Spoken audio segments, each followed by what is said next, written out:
We can't say the future without AI. I mean, there's no way around it. 50% of workers now believe AI is going to improve their experience. When I come into the meeting room, I need a way to incorporate my AI with what's going on in the meeting. It's almost a bring your own AI type of a concept. Most of what we do in our day-to-day is going to change significantly. Hear the latest AV trends and predictions in this episode of Crestron's Smarter Spaces podcast on your preferred podcast platform. On this episode of ResiWeek, Sonos CEO Spence steps down, NICE's new voice assistant, and CES wraps up. All this and more on this episode of ResiWeek. This is ResiWeek, episode 466, Interface Diversity. Welcome to this episode of ResiWeek. This is your weekly roundup of all the latest news and stories for the residential AV industry. I'm your host, Matty Scott for AVNation.tv, and this week I'm pleased to be joined by two of my good friends. First, we have Mr. Ian Bryant. He's an AV programmer at IES Communications. How you doing, Ian? Doing great, Matt. It's great to be here again. It's great to have you. Next, we have the ever-popular Mr. Jeremy Glowacki. He is the new editor-in-chief over at Projector Central. So first of all, congratulations, and thanks for being here, Jeremy. Thanks, Matt. Big change. Not trying to know a little bit about everything, but a lot about one thing, which is projectors now. So, back to the commercial world as well. So I'll be at InfoComm coming up. Wonderful. And not at ISC this year. Going to do that next year. We're just a little too much at once with me going to CES and then trying to get to ISC. So thanks for having me back. Hey, thank you for being here. And again, congratulations. Before we jump into stories, just a little bit of housekeeping. The AV Awards, our AV Awards for AVNation, are ongoing right now. I believe we're in round 2. If you're interested in that, go to the website. You can follow the links, vote for the awards, because they are reader/viewer/listener driven.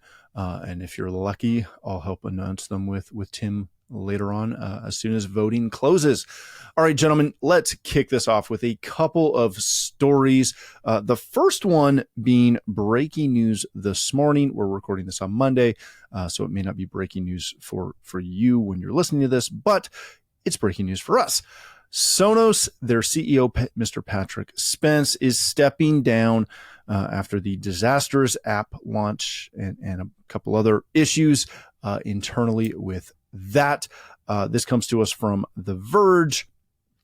Again, it was announced around 11 o'clock this morning on Monday. There has been a lot of speculation about this. I've talked about him not making it through their annual general meeting, which was coming up in March. So I believe they beat it with this. He is stepping down. They're moving up their current something. I lost it for a second. I think it was the CTO, Chief Innovation Officer, is moving up to take that as an interim position. Spence is going to stay on kind of in a consulting role for a couple of months just to help with that transition. Ian, let me start with you on this. I don't know if anyone was overly surprised that this happened. I'm a little surprised with the timing, but again, I think this was just kind of inevitable at this stage in the game for Sonos.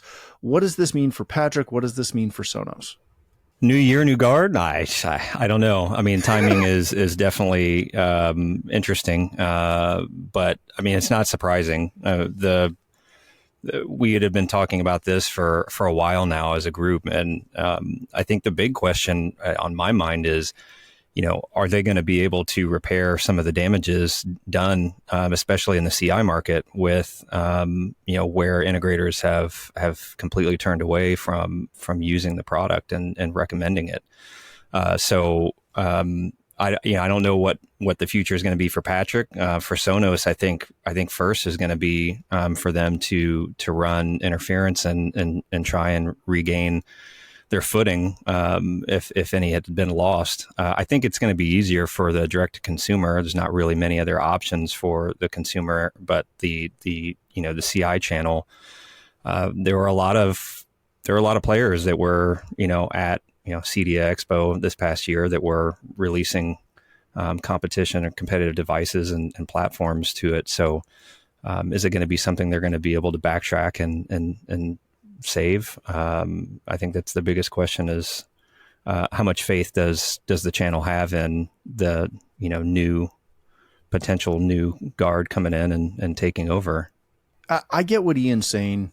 I think the consumer market will come around fairly quickly, especially once they finally iron out some of these issues and stop generating new issues.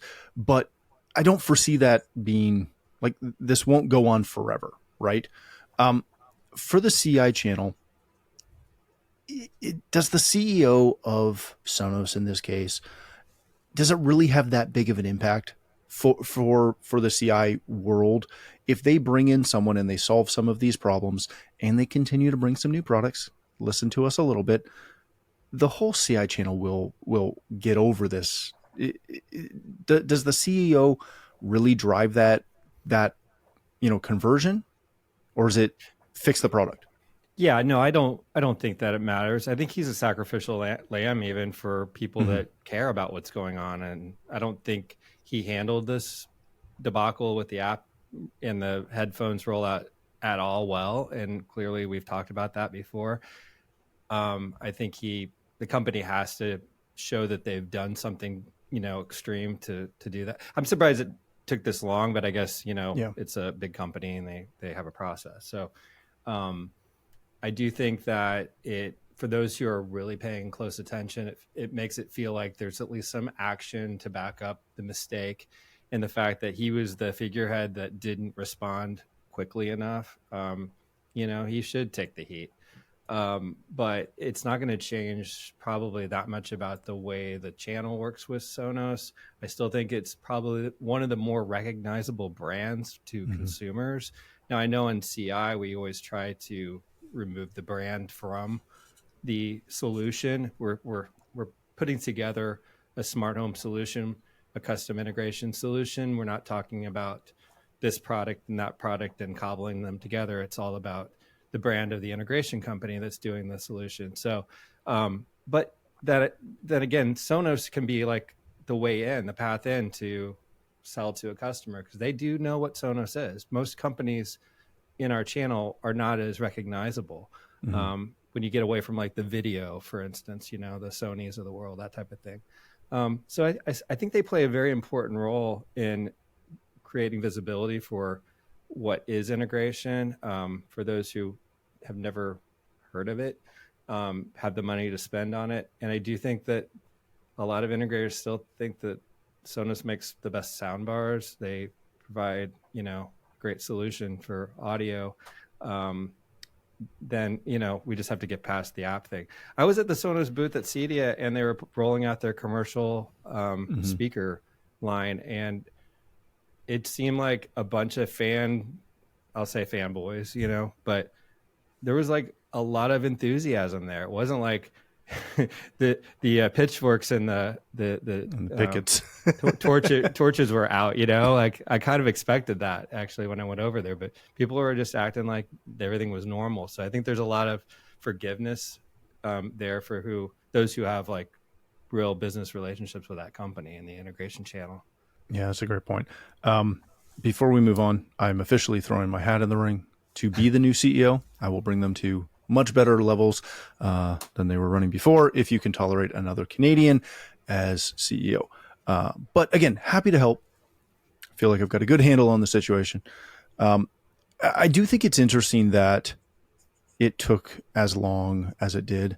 Granted, I'm not shocked that they did not want to go into Q4 and the Christmas buying season with turmoil in their HQ, because again, I think something that the CI channel continually forgets about Sonos is they're not one of us.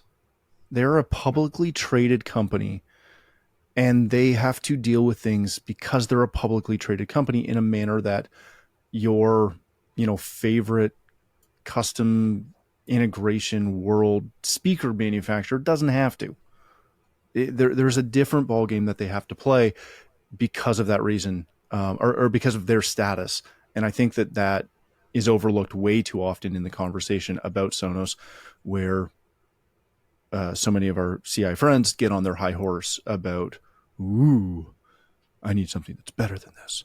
Because your customers love it, which I always just laugh at. All right, let's change topics for a second before I piss off the entire CI world. Just most of them. All right. This comes to us from Residential Systems. NICE launches their new Mylo native voice assistant. It's now available with the NICE OS 8.9 software upgrade. The voice assistant is going to integrate with their home management platform for enhanced control. Go read through the article. It covers every aspect of what you can do with their new voice assistant, from the native integration, the intuitive control, et cetera, et cetera, et cetera. Jeremy, I'm impressed that NICE is going down this vein. I feel that this is something that every integration manufacturer is going to have to address. They're either going to have to partner with someone or create their own voice assistant to compete with literally everyone from Alexa to Josh to Comcast voice remote. Is this just, I don't want to say is this just another voice assistant, but is this the direction that every player in our space has to go down at some point? Yeah, I mean, I think that there's a client base that just really finds voice assistants appealing, and maybe it's the older demographic still hanging in there. I'm not a big fan of it myself. I don't typically, I'd rather push a button, get an app. I don't like talking to my house, but I get it when it works really well and how it can be convenient. Your hands are full and you need to trigger something. I actually, I'm probably the least of my family members like using, Alexa. That's because that's all we have in terms of voice assistant, but it's not integrated with everything else. So there's a little lack of capability other than doing your old fashioned timer thing and getting news and things like that. But I do think that the efficiency of working with a dedicated system, it's where this is going. Obviously Josh works with all the different control systems and has been improving every day, and the AI features have been enhanced as that is all the large language models that they really have been working with forever have become like amazingly efficient. So I think that, if you're trying to keep maybe costs down a little bit more with your integrated system than having your dedicated one, because Josh is known as a premium product, then that's probably where you would go with this. But I frankly was actually a little bit surprised by it because I felt that Josh had made such inroads as the industry solution that just worked better. So this, when I saw the demo or heard the demo of this from NICE, I didn't really get that much on a trade show floor, but when they discussed it with me, I was a bit surprised by it. And I haven't seen a lot of movement from the other integration companies, the other control companies. So maybe it won't happen, but I can see the advantages of it. It's the faster execution of the commands, I think, is the huge one that was always a problem with Alexa and working with the integration stuff. So that's probably one of the things, and that encryption and that sort of stuff. So I'm curious to see if it does go through to other companies, but at this point, I think it's really cool that NICE is doing it. It gives other options within that ecosystem. Yeah, that's a great point. Ian, does this elevate NICE to the North American market? I think so. I mean, there's a lot of competition here. I mean, every time someone comes out at a trade show saying that they're a new control system, it's an uphill battle. Even when, Josh released that they were expanding their line from just voice to, touchscreens and handheld remotes, and there's just been so many players in the game from a control system side of it for so long that getting into this market is always going to be tight. And when you start getting into the price bracket, it's even a smaller group. It's not your general consumer. It's that midline to getting into the higher end. So it's even a smaller footprint of the market to get into. I mean, as Jeremy said, I was impressed with some of the features that they announced. I was actually surprised. They say that they're able to do compound commands. They've got a data encryption for privacy, the speed, the working with Sonos. There's a lot of they didn't just come out with it. They came out with it, and they had all the features packed in that you would expect to be competing with someone like Josh. They're on the backbone of a lawn, right? Yeah. They bought a lawn, and the remotes and the touchscreens that they're utilizing to make voice work was a top tier lawn system, really. Yeah. I mean, yeah. And Elan's been around for a long time. And I know some really great luxury integrators around the country that are still tried and true Elan dealers. That part of the industry is still, you've got Crestron and Savant and Control 4 kind of leading the charge, and it's hard to break in to those three. They're the pillars, and adding these voice commands or this voice feature, I definitely think is going to, put them a step up, because, it's not something that everyone can do, especially with the amount of features that are added. So, I think it's great. More, the more we can provide our customers with options, I'm sure there's going to be some Elan dealers that are going to be super happy about this and super excited. And one of the things I've always preached for a long time when it's talking about, you're talking about control systems, is diversity of interfaces, and voice is a type of interface, and having the ability to have a good variation between touch panels, handheld remotes, voice, and whatever else mobile you want to add in there is really the key. It was funny, the same time this came out, there was their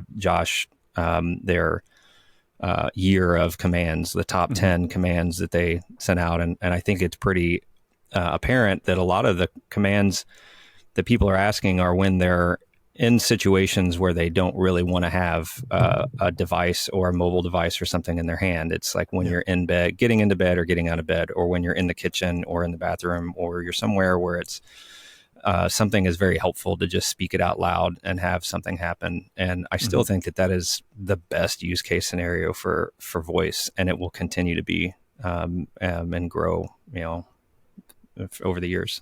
Nice is, kind of gone through that evolution of, we're, international company kind of coming into North America, rolling up these brands that that were already kind of rolled up, but we're going to rebrand them. So there's like a branding story for about a year, and you didn't really see necessarily that much product innovation. It was more like simplification of the product lines, and sort of saying we're going to keep these features and kind of move on from these other features. And you would talk to them, and there was this awkwardness of, this is the Speakercraft thing, right? And you would, have to like just sort of, this was what used to be Speakercraft.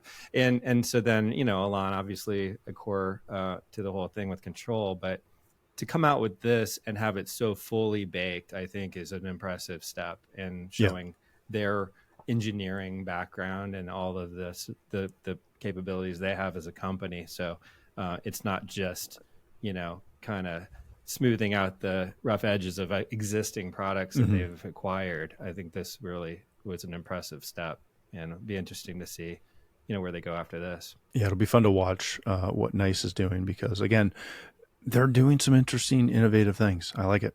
All right, let's wrap today up with a story that comes to us from a Residential Tech Today and Mr. Jay Basin. Innovative smart home products that were shown at CES 2025. Obviously, that all happened last week, so we could not miss covering it this week now that it has wrapped up. Go read through the article. This is, Jay's kind of focus on what he saw coming out of CES that excited him. But I want to start with you, Jeremy. CES is a tech bazaar like nothing else. What did you see either in your short time there or in the news following that was exciting, that was innovative, that intrigued you? Well, my focus was very narrow, as my job now Was it Projector entails. Central? Well, it was projector centric at least. Yeah. But yes. But so, I had not been to CES, and I was trying to do the math on it, and it feels like it was 10 years ago. It's kind of crazy how much time has passed, but you throw COVID in the middle of that and everything. But I went in with like this Pavlovian kind of feeling of the worst experiences I've had at trade shows have been at CES, just because of the logistics of getting from point A to point B. It was a lot better this year. And I'm not saying it wasn't busy. It was busy enough, but it's just gotten better. And, you go in and there's not this one sort of big flag, whatever it is. Like Google dominated one time, when I was at CES, like it was just all Google message. And I remember way back, it was satellite radio, like the XM Sirius battle. There was some message, some big overarching theme that was dominating the show. That's not really there anymore. Even the big video stuff, there's some beautiful big video demonstrations, some micro LED kind of walls and that type of thing that you see. But when I go in there, what I see with the projector stuff, there's a lot of these Asian companies with these portable projectors now. So very much consumer driven, trying to, I think, cater to the younger demographic when it comes to projectors. You can definitely, see that if you just go to Samsung with their little portable fun, shine it on the ceiling kind of thing. These are more sophisticated than that. We're seeing laser projectors at an affordable level. There's a company that you may have heard of. It's got a funny looking name, but it's pronounced X Jimmy. I don't know if you guys know that brand. Mm-hmm. They had a product that it matches up with a screen. So it's a ultra short throw, and it's a retractable screen built into a case that's very designer friendly for a family room. And I guess what these companies are trying to do with the ultra short throw, another big one is Hisense, because they had a huge booth. Couldn't believe how much they dominate the floor with their booth there. Is these matched up screens and ultra short throw projectors competing now that there's 100-inch flat panels available. They're going 110, 120. They're basically increasing the size capabilities of projection to compete with the flat panels that have gotten so huge. Like you may not want a big panel on your wall that can't look like a beautiful picture, like a Samsung frame. So you have a retractable screen, ultra short throw. Early days of ultra short throw, I wasn't a huge fan. I didn't think they looked as great. Now the screens have gotten better at light rejection, and the video's gotten better and better every year. So those are the things I was seeing, the mini projectors and the ultra short throws. I like it. All right, Ian, what did you see? What stuck out to you? Was it the robots? Was it the bendable displays? Was it the smart rings? I didn't. Unfortunately, I didn't get to go. I tried to read the dailies every day. From some of the wrap ups that I've seen from ResiTech and Verge and some of the others. Honestly, I'm going to be a little pessimistic here. Sorry. I just wasn't really impressed with what came out. I feel like we're in this weird phase, which we occasionally get in, where it's just a little bit of incremental improvements on current technology, but nothing really groundbreaking coming out. And sometimes we get in those lulls, and that's to be expected. The robots, we've had the robots for a while, and they're getting better. Now they can, the one can sense whether it's a dirty floor or a wet floor, and it changes. And I'm still waiting for the robots from the scene and the Fifth Element, where it hears the sound of the glass crash on the ground, and they all come out because they know what they're supposed to do, and they know where it's supposed to be. And the wearables, the wearable rings, we've been there, we've seen that. It's things that have been around. like I said, I think there's some improvements, but so the Lenovo laptop that had the rollable screen that expanded, it's that's cool. It's flashy, but it's a feature no one really asked for. Who asked for their screen to grow by 4 inches? And then did just into a weird not? format. I don't care. Okay. Just more real estate. Yes. But you get a Mac, you could slap up an iPad on the side of it and extend your display that way. Yeah, but then I got to carry an extra iPad, which I do. Anyway, I'm waiting. I think we're close. There was a lot of cars and more cars this year, I think, than normal of some of the, Sony's now releasing their car that's over $100,000. And there's a lot of stuff that's going on, but I feel like we're in a transition phase right now, and just kind of and maybe in the next couple of years, we'll be really seeing some big changes going on. I'd like to see more focus with everything that's going on in the world. I think it would be cool to see more focus on sustainability and some ways for people to live in this changing world that we're experiencing. I think that would be inspirational to see at a show the size of CES. It's not the show for that. Well, I don't want to break it to you. I love the optimism. You can get flashy with it. I know. Anyway. But it is not the it is the check out our new sustainable packaging I know. On the new TV that you need to buy because it's bigger, better, brighter, and faster. Right. I'll wrap this from my view very quickly. I did find that new Lenovo laptop to be fascinating, and it's not an aspect ratio that I'm looking for, but the concept is fantastic. Yeah. And the concept of being able to have a display.